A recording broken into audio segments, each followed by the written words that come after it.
Hey everyone! Welcome back to my Real Property Law series for law students. Today we're doing a quick but super important rundown of the 3 big acts you really need to know for your property law unit here in Victoria. Plus, I'll drop in a few key cases to help you see how these laws actually play out. First up, the Transfer of Land Act 1958, Vic.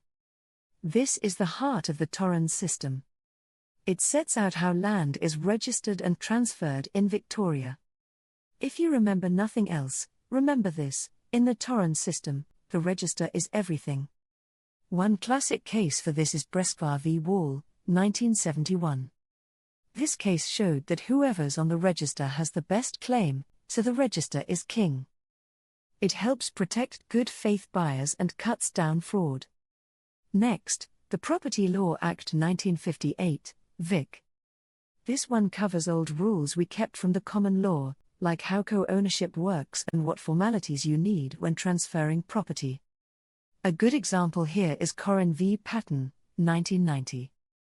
Mrs. Patton tried to gift land but didn't complete the right steps.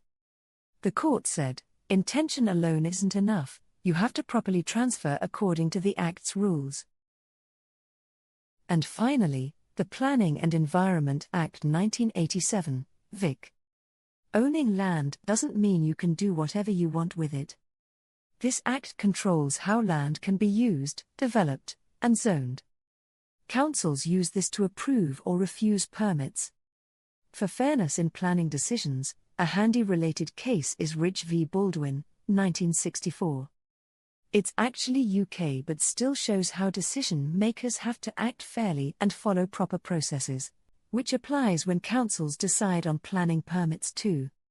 So if you remember these 3 acts and link them to real cases, you'll be ahead when you tackle assignments or exams.